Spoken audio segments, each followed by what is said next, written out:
I am Natalie Joy Vicales. I am Catherose Dosarna. I am Lovely Joyce Perez. And I am Maria Jasin Tokmo. And we are the Group 10.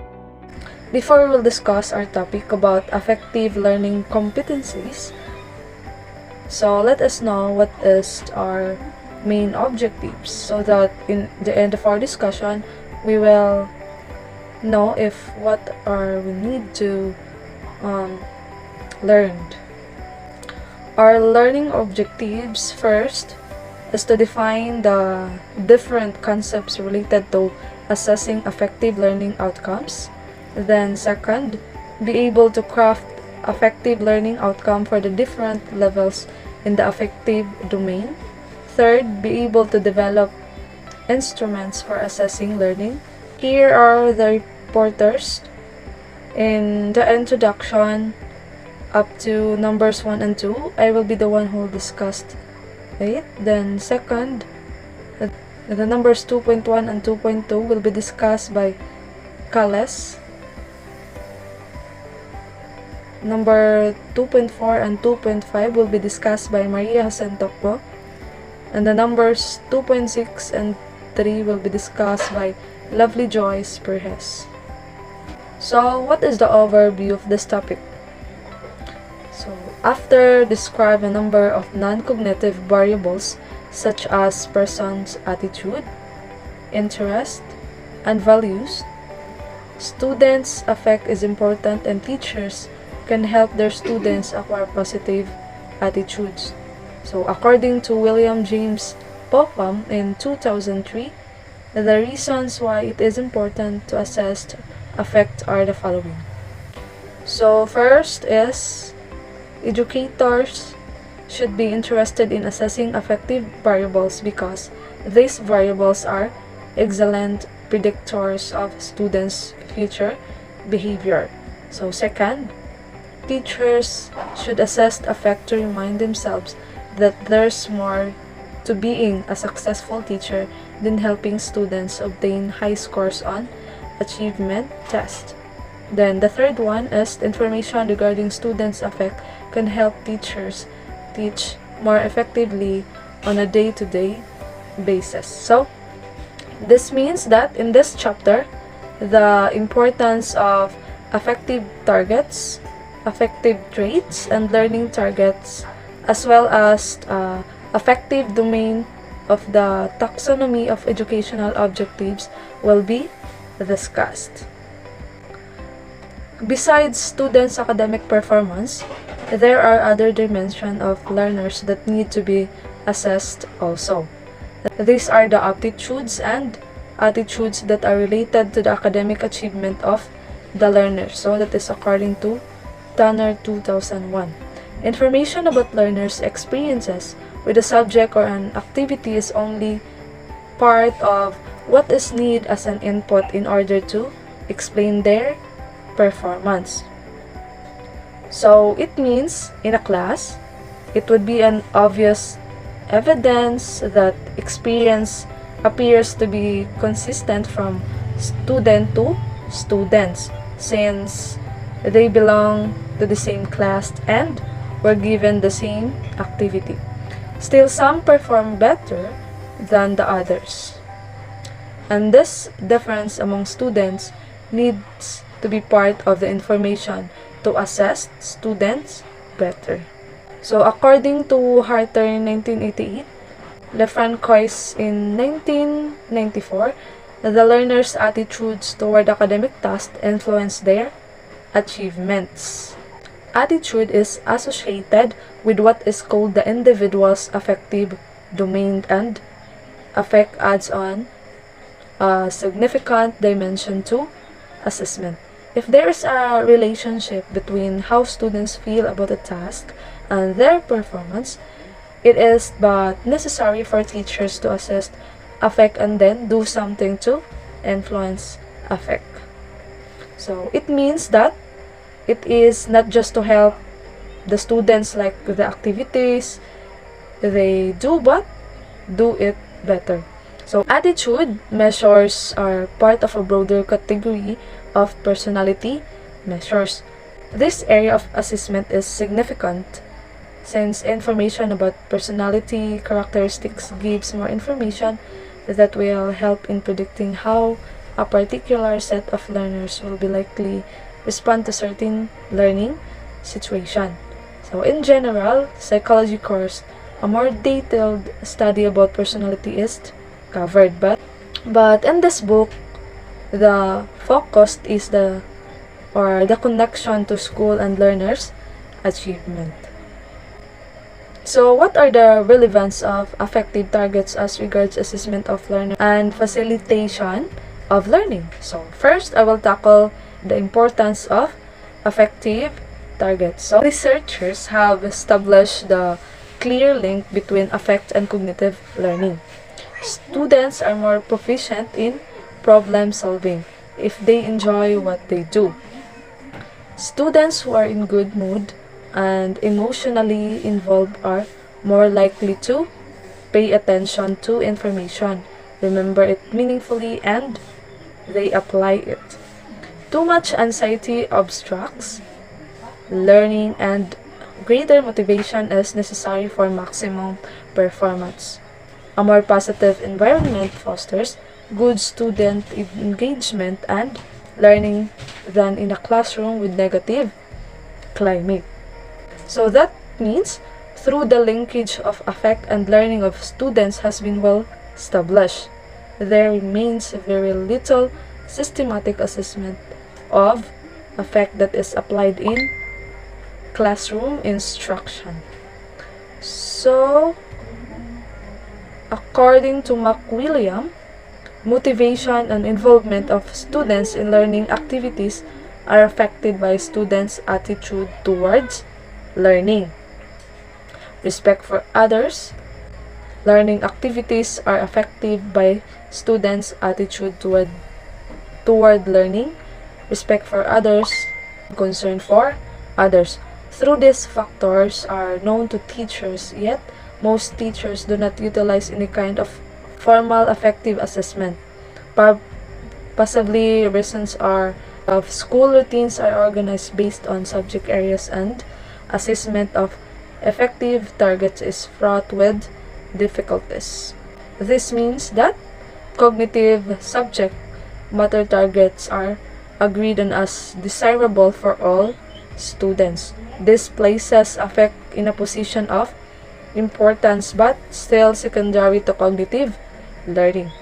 It is also makes difficult to determine which affective targets are appropriate for all students. It is simply not easy to define attitudes, values, and interests. So the second possible reason is that many potential sources of errors in measuring effective traits often result in low reliability. Motivation is the primary concern. Students need to take such assessments seriously to provide accurate results, but still, many may be restrained from giving honest answer if the responses are not treated with anonymity and confidentially. So it would be easier to make fake responses to self-report instruments if the results are to be used for grading or some other purpose. Students may want to please the teachers with positive responses. Other possible source of error is that some affective traits are easily influenced by momentary or temporary moods. This is true for younger students who may report more negative affect after a bad day or season. Teachers' bias may also contribute significantly on what may be recorded or perceived. Through a lot of demotivating instances were mentioned, thus discouraging instances should not hinder the assessment of the student's affect. Positive affective traits and skills are essential for effective learning, which are being an involved and productive member of our society, preparing for occupational and vocational satisfaction and productivity, which are, we have this example, like work habits, willingness to learn, and interpersonal skills. Also, maximizing the motivation to learn at present and in the future. And the last one is preventing students from dropping out of school. Various ways by which teachers can signal to students that clearly defined positive effect is important than just simply systematically assessing it. It begins with identifying appropriate effects targets. In the next paragraph, this action will be explained more. So, we have there the second one, which is affective traits and learning tools. So, the word refers to a variety of traits and dispositions that are different from knowledge, reasoning, and skills. That is according to Hahn 1995. So technically, these terms means the emotions or feelings that one has towards someone or something. So nevertheless, attitudes, values, self-concept, citizenship, and other traits are usually considered to be non-cognitive, included more than emotions and feelings. Most kinds of student affect involved both emotion and cognitive beliefs. So, shown in the table below are the different affective traits and its corresponding description. So, we have there our first trait, no? Which is attitude. So, what is attitude? So, it is a predisposition to respond favorably or unfavorably to specified situations, concepts, objects, institutions, or persons. So we have also here interest. So what is interest? So interest is a personal preference for certain kinds of activities. So the third trait is values. So values is importance, worth, or usefulness of models or conduct and end states of existence. We have also opinions, beliefs about specific occurrences and situations. Preferences, desired to select one object over another. So also motivation, which is desire and willingness to be engaged in behavior, including intensity of involvement. Academic self-concept, which is self-perception or of competence in school and learning. So self-esteem means attitudes toward oneself, degree of self-respect, worthiness, or desirability of self-concept. Also, we have locus of control, which means self-perception of whether success and failure is controlled by the student or by external influences. Also, we have these traits: emotional development, which means growth, change, and awareness of emotions and ability to regulate emotional expression. Social relationships, which means that nature of interpersonal interactions and functioning in group setting. We have altruism, willingness and propensity to help others. We have the traits moral development, which means attainment of ethical principles that guide decision-making behavior. So we have the last one, which is classroom development. That means nature of feeling, tones, and interpersonal relationship in class. So in conclusion of the shown table above is the succeeding parts of this chapter. Some of these affective traits will be discussed in line with setting of affective targets or outcomes.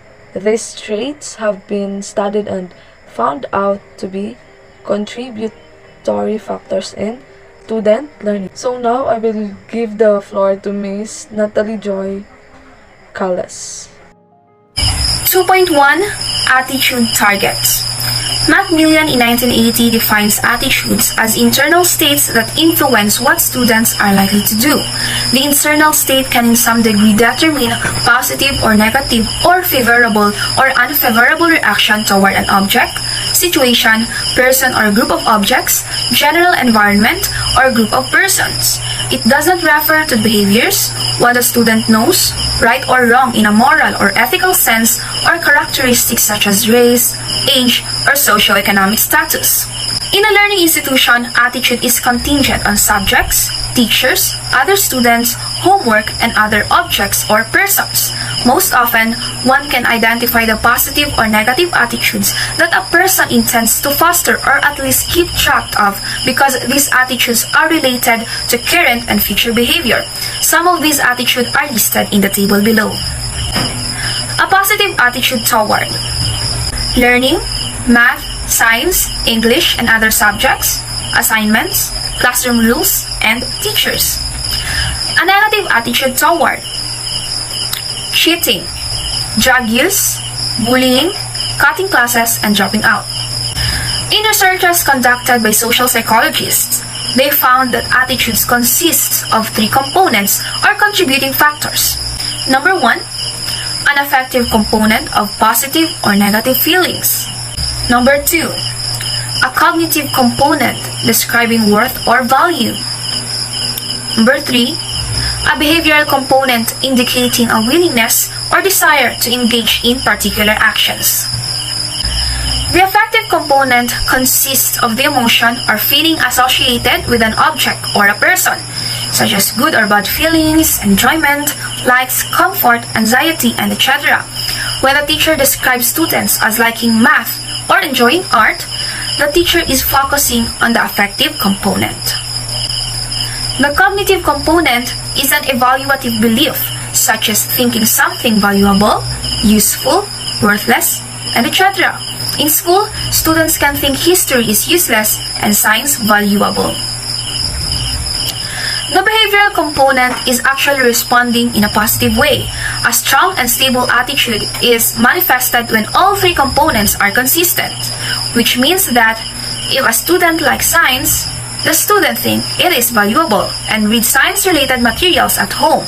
It translates that the student has a very strong positive attitude. On the other hand, it is likely that for many students, these components will contradict one another. For example, Juana may not like English very much but thinks that English is important. The question is, what would her attitude be in general sense toward English? That would depend on what components of the attitude is being measured. If it is only affective component, then the attitude would be negative. But if it is the cognitive component, it would translate to a positive attitude. This trifocal conceptualization has significant implications for identifying attitude targets. Thus, the assessment needs to focus on feelings, thoughts, or behavior. If the learning target, for example, is students will have a positive attitude toward school, then the assessment needs to include all the three components since the general nature of target would need to be consistent with the assessment. But if the target is students will like coming to school, then it would suffice that the assessment focus only on the affective component. 2.2 Value targets. Generally, values refer either to end states of existence or to modes of conduct that are desirable or sought. End states of existence refer to conditions and aspects of oneself and the kind of world that a person wants, such as safe life, world peace, freedom, happiness, social acceptance, and wisdom. And modes of conduct are manifested in what a person believes is appropriate and needed in everyday existence, such as being honest, cheerful, ambitious, loving, responsible, and helpful. Each of these values can be placed into categories consistent with different areas of persons' lives. Hence, the aspects of moral, political, social, aesthetic, economic, technological, and religious values. Macmillan in 2007 suggested that in setting value targets, it is necessary to stick to non-controversial and those that are clearly related to academic learning and school and Department of Education goals. Some values that are commendable and non-controversial are described in the table. Value honesty. Example value target: student should learn to value honesty in their dealing with others. Next, integrity. Example value target would be students should firmly observe their own code of values. Next value is justice. Example value target would be students should support the view that all citizens should be the recipients of equal justice from government law enforcement agencies. Next value, freedom. Example value target would be students should believe that democratic countries must provide the maximum level of freedom to their citizens. Macmillan in 2007 and Popham in 2005 suggested other non-controversial values aside from those mentioned lately, like kindness, generosity, perseverance, loyalty, respect, courage, compassion, and tolerance. Both of them believe that there should be a limit to the number of affective traits targeted and assessed. It is better to do an excellent job assessing a few important traits than to try to assess many traits casually. 2.3 Motivation targets. In education, motivation can be defined as the extent to which students are involved in trying to learn. This includes the student's initiation of learning, the intensity of effort exerted, the student's commitment, and the student's persistence. In other words, motivation is a determined engagement in learning in order to gain mastery of knowledge or skills. Students take learning seriously and give importance to opportunities to learn. Researches on motivation can be organized according to the expectancy X value framework. The model implies that motivation is determined by students' expectations, their beliefs about whether they are likely to be successful, and the relevance of the outcome. Expectations refers to the self-efficacy of the students. Self-efficacy is the student's self-perception of his or her capability to perform successfully.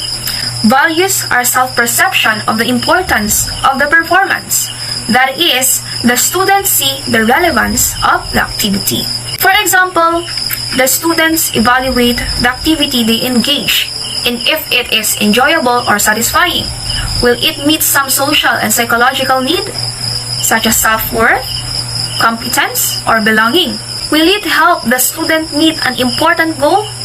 Students who believe that they have the capability to be successful and that the activity they engage in themselves are important for them and relevant, they will be highly motivated to learn. Even if they value the outcome and yet the students believe that they don't have the capability to attain success, their motivation will be weak. Similarly, there are many students capable but are unmotivated because the activity that they are asked to do holds no importance for these students. Like attitudes, motivation is too ambiguous to use the general definition as an outcome because it is difficult to pinpoint the source of lack of effort and involvement. Macmillan in 2007 suggests that the motivation targets should focus on self-efficacy and value, distinct by academic subject and type of learning, like knowledge, understanding, and reasoning. Below are some examples of motivation targets. Students will believe that they are capable of learning how to write simple computer programs using Java. Self-efficacy. Students will believe that it is important to know how to write simple computer programs using Java. Value. In assessing motivation, it is important to consider why students are learning, the reason students give for their actions. When students do something or engage themselves in activities because they find the activities interesting, enjoyable, or challenging, they are intrinsically motivated, while extrinsic motivation is doing something because it leads to a reward or punishment. Likewise, It has been shown that students who are motivated by a need to understand and master the task or mastery orientation show more positive behavior and thinking as compared to those who are doing something for the result or outcome or performance operation. Students who are for mastery orientation are more engaged, have in general inclination to general solutions to difficulties, and generate more positive credits to success and failure. Success attributed to ability and moderate effort, failure to lack of effort. Next, 2.4, we have academic self-concept target. Extensive literature of self-concept and self-esteem are available for references. Most educators refer to these characteristics in dealing with students who have problems in schools and in learnings. Example, Juan has a low self-concept. Joanna has a low opinion of herself. So when we say self-concept, it is a perception that holds of yourself or you hold on yourself. For example, we have physical appearance, skills, personality, and emotional states. While in self-esteem, it is how you feel about how of self-concept. Either it is good or bad evaluation, or it is more on an evaluation of oneself. It is accepted that these beliefs are important in controversy over or whether self-concept and self-esteem to result from academic learning. Some levels of positive efficacy is needed for achievements according to Macmillan 2007. It is likely that the said aspect of self-concept is formed in parts when children experience meaningful success with moderate efforts. According to Macmillan 2007, no matter how smart or how small and big it is, when we put effort towards our activity, performances, then we feel or we think, even though it composed of moderate effort, then for us, it is considered to be a meaningful, successful one. In setting target, it is helpful to remember that self-concept and self-esteem are multidimensional according to Marsh and Craven 1997. Always remember that according to Marsh and Craven 1997, self-concept and self-esteem are multidimensional. There is a bodily self, athletic self, a mathematical self, a social self, and others. Each person has a self-description in each area that form one self-concept or self-image. This statement is true because we cannot judge, according to them, we cannot judge the book by its cover because each person has a different self-description, self-concept, and even image. Moreover, individuals have a sense of self-regard, self-affirmation, and self-worth in each area with a self-esteem. Hence, a student can have a self-concept that he is tall and thin, but feel very comfortable with it and accept that description. On the contrary, there will be another student who has the same self-concept but feel inferior in an adequate that have a low self-esteem. So in between a person or every individual, there's always a uniqueness and opposite description because that's how human made and how they develop each stages of their lives. In assessing the academic self-concept, universal self-concept, and self-esteem, targets must be avoided, including self-description and evaluation of that description.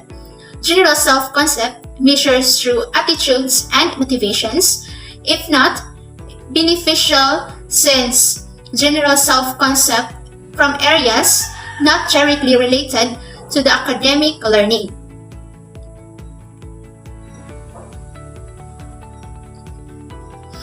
Through specifying academic self-concept or self-concept in academic, ability of a more valid indications of what students think of themselves as learners widely known.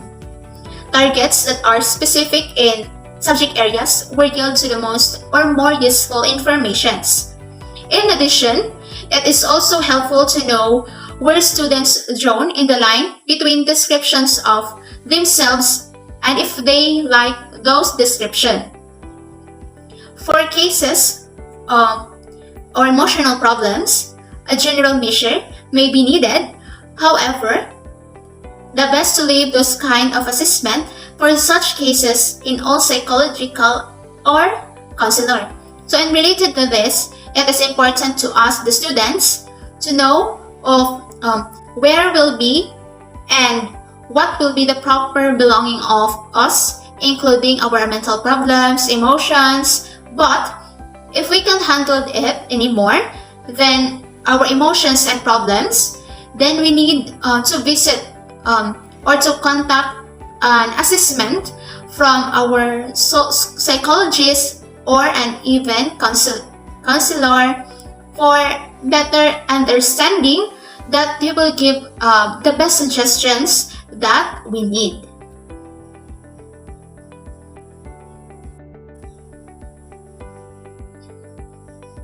Next, we have 2.5 social relationship targets. Accomplished set of interaction skills, including identification of an appropriate response to social indications, define social relationship. The table below contains examples of the nature of social relationship that can be used as target, such as peer relations, cooperations, taking a stand, functioning in group, and prosocial behavior, friendship, collaboration, and conflict resolution, assertiveness, and empathy.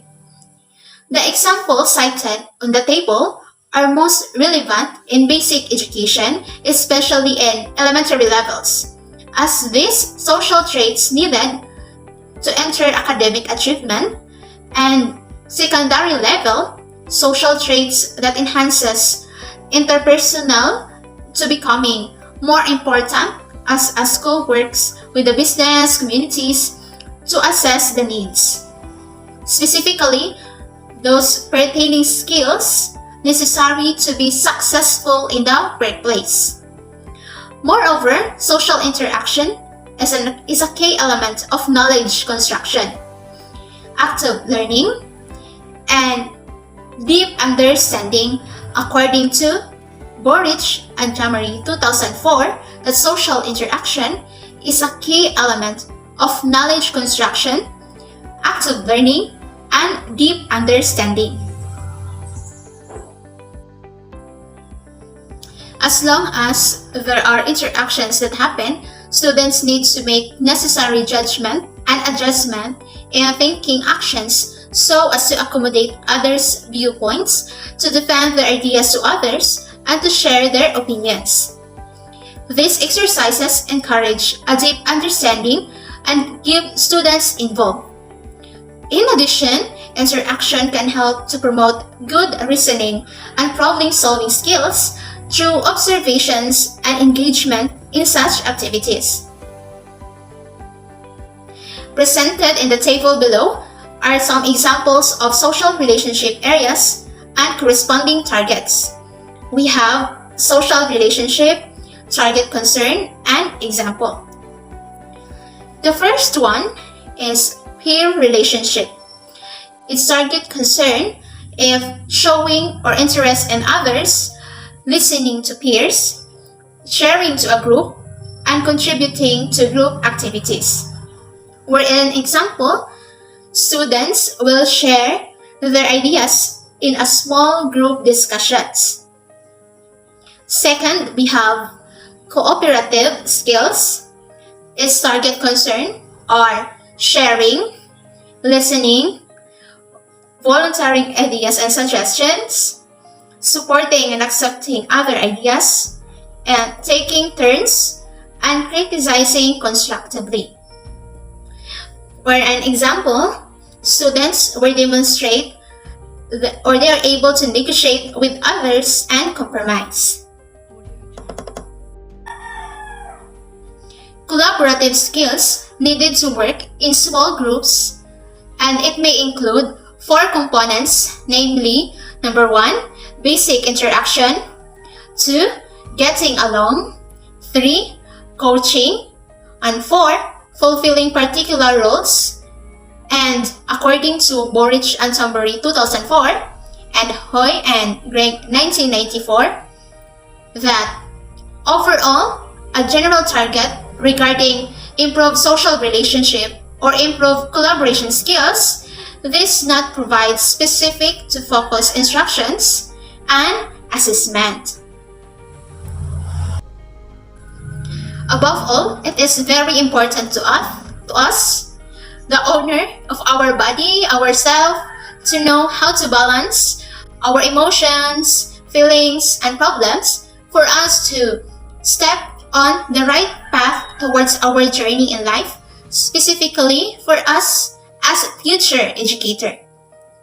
Always remember that those examples provided to give suggestions are very important to fulfill to the right path in our heart and mind as we continue towards the stepping stone in our life.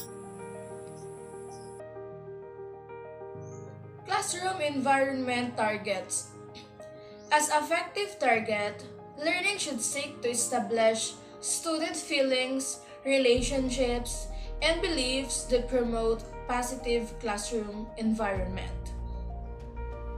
One of the relevant inputs to improve the classroom environment is to compare students' perspectives with those of teachers' perspectives as far as classroom ambience. For example, the students perceive that there is a need to establish more positive classroom environment. On the other hand, the teachers see that the classroom environment is more positive. The difference on the perceptions of the students and teachers with respect to the level of positivity of the classroom environment is a good source of information to identify what areas to improve in the classroom environment so as to maximize student learning. And now let's proceed to number 3, effective domain of the taxonomy of educational objectives. These levels are described in the following table. So these are the 5 different levels of effective objectives were described in the effective taxonomy. The aforementioned effective taxonomy serves as a valuable part of assessment of affect. Through them, standard or level of affect that is part of the target is determined. In addition, it also provides good suggestions for using student behaviors as indicators of affect at each of the levels.